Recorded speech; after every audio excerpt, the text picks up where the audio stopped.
right. So one thing that is a product of the way it works to plant churches, you don't start with loads of money. You don't ever start with a staff, really. And that results in one person doing quite a bit of the public acts, whether it's preaching, teaching, praying, leading worship, etc. So I am very thankful to have another voice in here that gives us a little bit more of a, it gives everybody more diversity, more of a view into how pastors are, how other churches in the OPC do things. You know, maybe, for instance, if I'm weak somewhere, you see, oh, there's an area where Jeremiah did tremendous, and that's something John could do more, that sort of thing. I mean, we all learn from one another regularly. So it is just a real blessing to have Jeremiah here, and for me to actually sit under the preaching, so that it's not just learning about it or listening to it on sermon audio.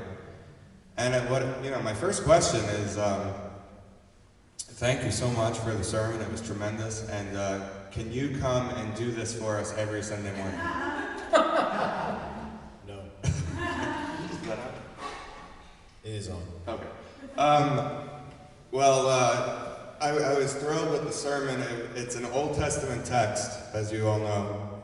You used the New Testament. You preached on Luke 5 and brought that in. And what I loved was the third point was explicitly about Jesus Christ. You gave us, the hand that created was the hand that wrote, is the hand that was nailed to the cross for you, for me.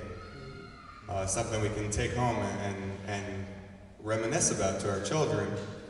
You not only said that, you said that it was the key and that Jesus Christ himself is the theory to everything, something we can say because we believe that the written word is incarnate in the Word made flesh.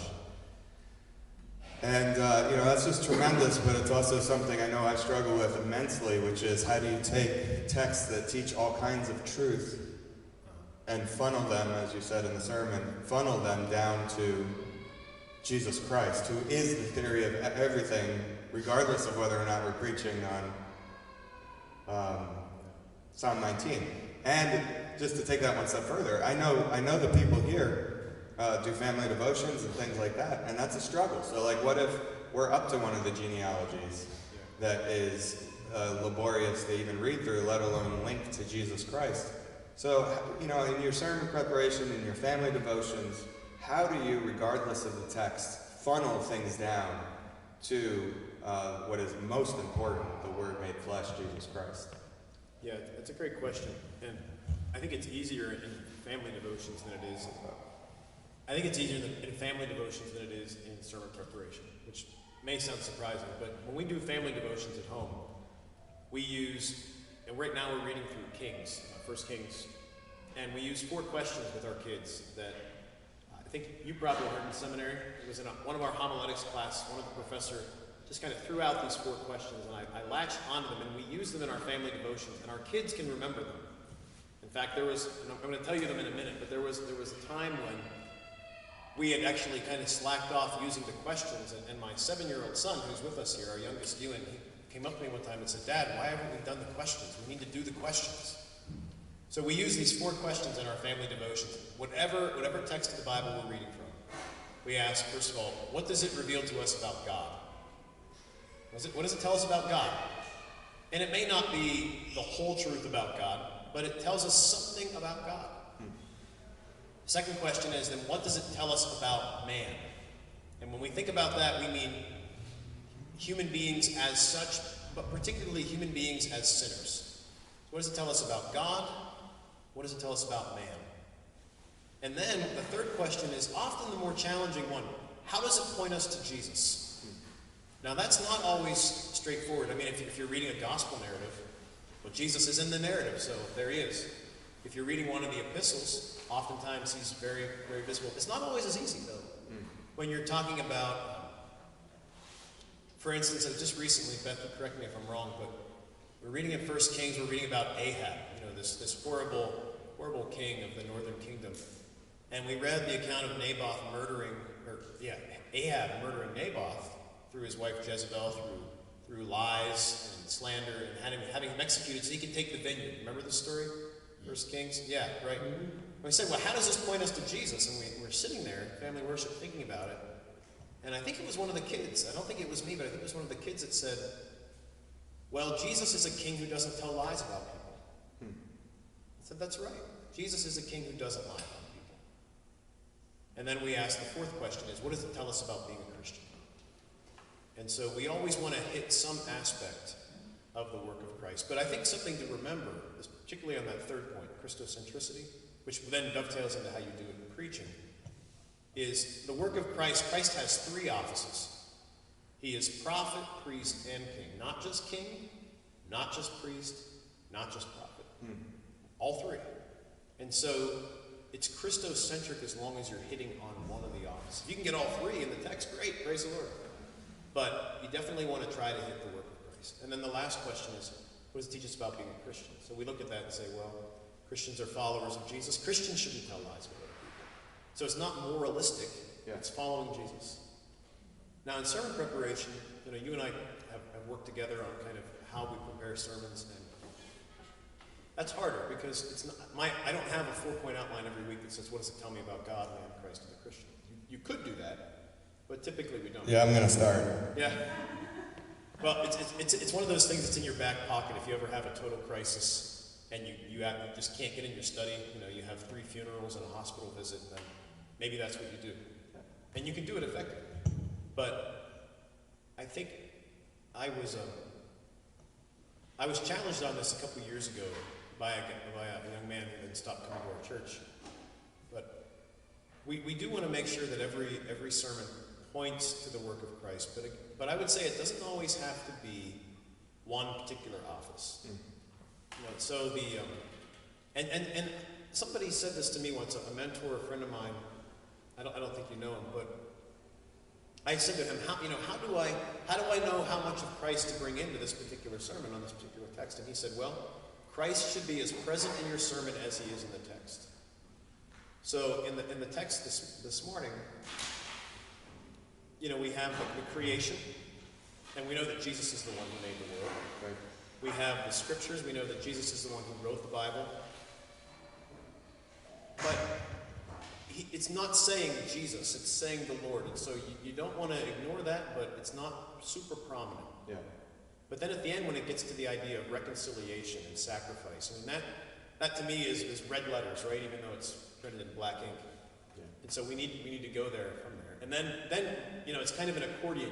You've unwound it, and then you wind it all back up and say, but this Jesus who died is also the Jesus who wrote, is also the Jesus who made. Yes. Awesome. So it's challenging. I love Mark Twain's line, I'm sorry I wrote a long letter because I didn't have time to write a short one. I think it was actually a speech. He said, I'm sorry, it's a long speech, I didn't have time to prepare a short one. And, I think every pastor knows what that is all week long, because you've studied how to really see Jesus in every passage. And yet, by the time you go through translation, commentaries, unlock the precious truths that are there, all of which are precious, even if they're not explicitly related. They're all explicitly, eventually related to Jesus, maybe not explicitly. What is that editing process like? How do you pare down from the long letter to the short one that is the 30 to 45-minute sermon and is inevitably too long anyway? So this looks different, I think, for every pastor. But one of the things that helps me in sermon preparation is the first step usually is just looking at the context. Why is God saying this here at this point in his word? Secondly, what are the things that jump out at me? What are the struggles? What are the questions? What are the solutions? And spend some time working through all that before going to the commentaries, right? And then the third step is, okay, summarize it in a paragraph. What's the story? And in our rhythm at Resurrection, I usually end up I usually have to send that paragraph off to my accompanist early in the week because I have my accompanist help me pick hymns and psalms because he knows the hymnal better than I do. We don't have like a specific resurrection hymnal like you all have here, which I think is a cool idea, but we don't have that. So I have to find a guy who knows the hymnal and can help me out. But it's that third step often then that becomes the lens. Once I've said, okay, prayerfully, I think this is the story, then that becomes the filter. Okay. Right? This is what the text is primarily about. And then when I'm looking at commentaries, I don't read every single word in the commentary. I have certain questions about that theme that I then research more. Yeah. And then try to make them clear to the congregation, and then try to make them stick. Great. Well, switch gears a little bit. We have, at Reformation, we have a very similar history. I love that we have a similar name. They're Resurrection, we're Reformation. It happens all the time when something in New Horizons or whatever is written up about us, they cross our names all the time. So we were just called Resurrection OPC very recently in an OPC publication.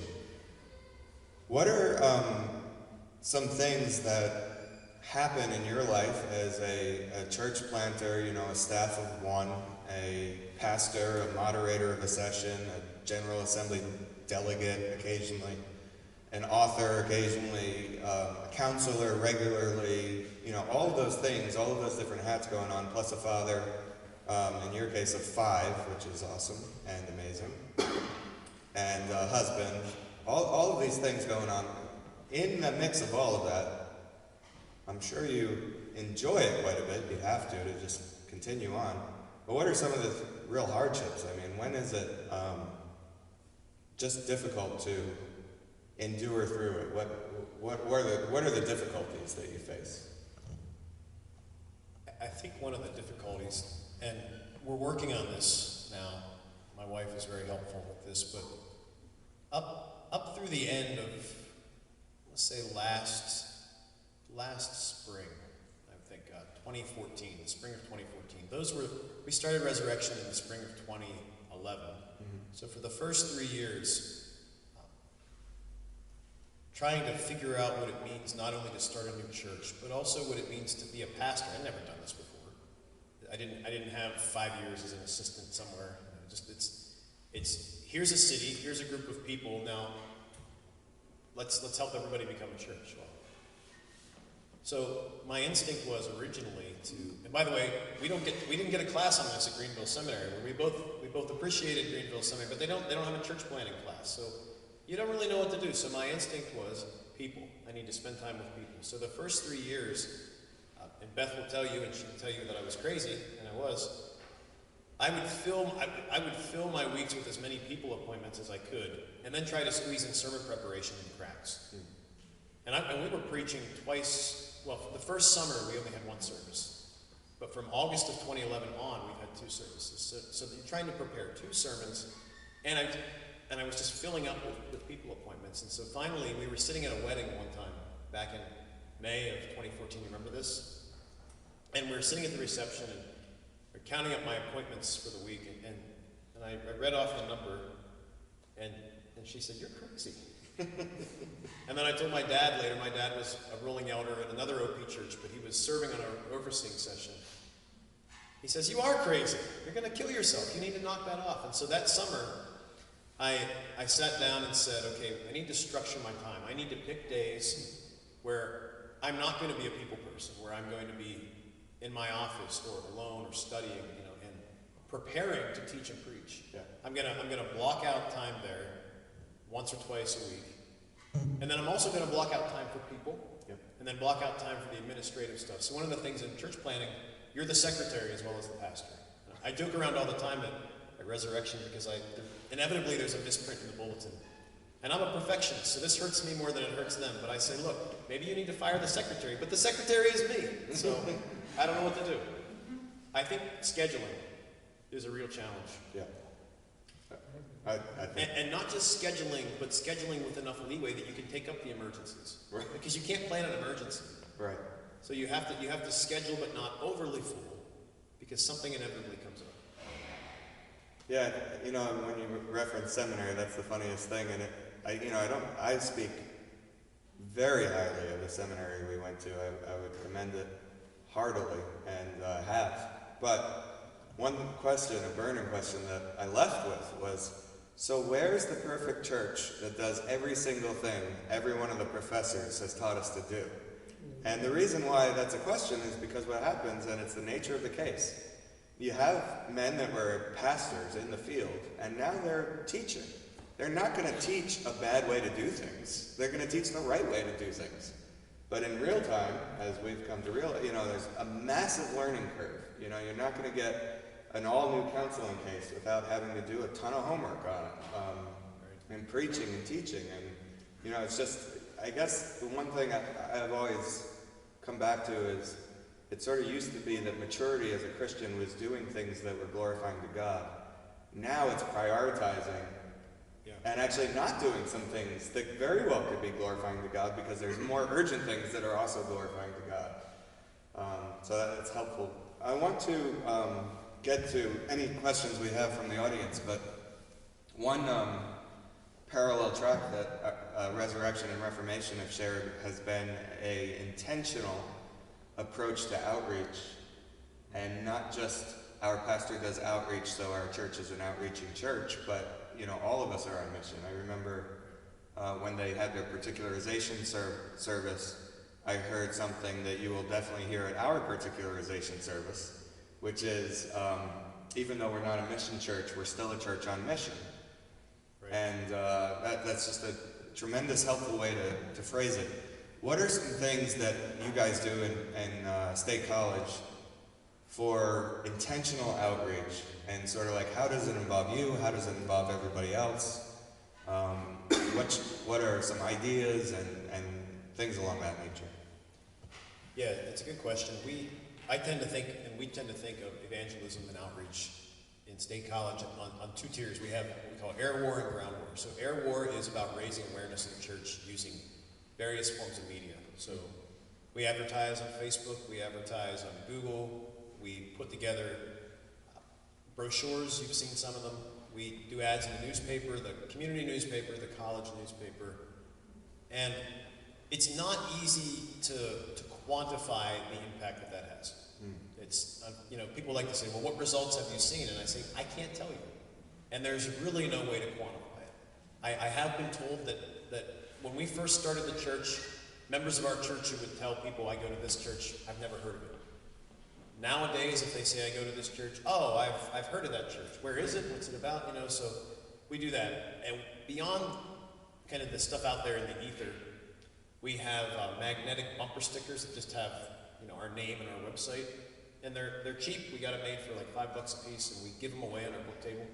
And it's free advertising, right? You go to the grocery store, you pull in, you're sitting there. The whole time you're there, your car is an ad for your church. Now, the flip side of that is if you drive like a maniac and you cut people off, they're going to say, where do they go to church?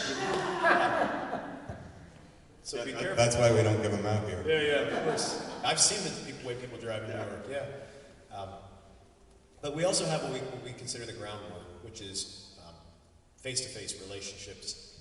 And we try to do a bunch of things. There's no silver bullet on this. I did a lot of research on this, and I've put together material. I think I've shared some of it with you, that there's no magic bullet to evangelism, but one of my elders has a useful analogy that I think is really helpful. And he says, evangelism is not a silver bullet, but it's like a big wheel that turns, and it turns very slowly. And God is the one that turns that wheel. He said, but God uses means. And through faithful use of means, we can make the radius of the wheel bigger. And so we don't have a silver bullet, but we have a lot of little things. So I told you we made a brochure. Yeah. Well, we don't just take that brochure and put it in our car. I make these brochures, and I tell our folks, look, take a stack. We can get more. Give them out to people. And our brochure has a little bit of a gospel message and information about our church. When we started our sermon series in Romans, we had printed little postcards that had a basic synopsis, like kind of a teaser about the sermon series. Who is this guy, Saul of Tarsus? Why did he become the greatest apostle? Talk about Saul was the first president of the Skeptics Club, and now he's an apostle. So what's this about? And then we put church information on. And I said to the congregation, look, you don't have to do heavy lifting here. Take the card and give them to your friends. Yeah. Now, you have to lead by example, right? So I seek to do this as well. I try to work sometimes in public places, coffee shops, cafes. I try to pick places where I'm going to be regularly so I can get to know people. And we do some open air outreach on our university campus at Penn State. That's not something that translates in every context. Not every community is good for open air evangelism. And I honestly can't say that it's been the most effective thing in State College. We had one young man early on who we met through that and became a Christian. But we've had hundreds, even thousands of people that walk by and don't pay attention. So is it the most effective? And I say, it's not. Yeah. Somebody says, well, why don't you do something better? I say, well, give me an idea. I'm always up for it. Yeah, I think as we get, are in this longer, that happens more and more. Someone's like, you know what would be a great idea? This. And I'm like, yeah, it's a great idea, do it. But I want to... Can I say one more thing about this? Well, I want to follow up on it. Okay, go ahead. The open air evangelism, what is that? What's it called? And then, well, we'll just take it from there after that. So we call our open air forum, we call it Discuss Your Faith. And it's essentially about raising spiritual self-awareness. You see, at Penn State University, there are lots of people that I call them drive-by evangelists. Why do I call them drive-by evangelists? Because they'll come from all over the country, sometimes from California, sometimes from Philadelphia. They'll come in with a bullhorn or a microphone and a speaker hanging around their neck, and they'll stand up and they'll just start yelling at students about what they do on weekends, their sex lives, their drinking lives. And they just make a bunch of people mad, and then they leave. And they feel very self-righteous. I've evangelized. I said, no, you've just acted like a jerk in the name of Jesus. Wow. And so what we do is we go and we talk about sin, we talk about idolatry, but our main focus is to say to people, we have 3 principles. First of all, every human life, whether you're explicitly religious or not, has something that sits at the center, something you're living for, something that functions just like a God. It doesn't matter if you're a Hindu, a Muslim, a Christian, or a Jew. You are religious. We all live for something. Step 2 is, if you want to be a wise human being, you should know what that thing is. Even before we talk about religion, you should know what it is you're living for. That's just being wise. And then the 3rd step is to analyze it, to ask it the hard questions. If I'm living for my job, can my job forgive me when I mess up? Can my job help me when I die? And then that's our hook into the gospel. We say, because we believe that there is a God whom we can live for, who can save us. And his name is Jesus. And we often will just simply encourage the people that are walking by to investigate. Don't take my word for it. Read it for yourself. Get a New Testament. We'll give you a New Testament. But what if the stories about Jesus are true? If it's true that we're all living for something anyway, we're all inescapably religious anyway, why not investigate the claims of Christ? Because if they're true, he's worth living for.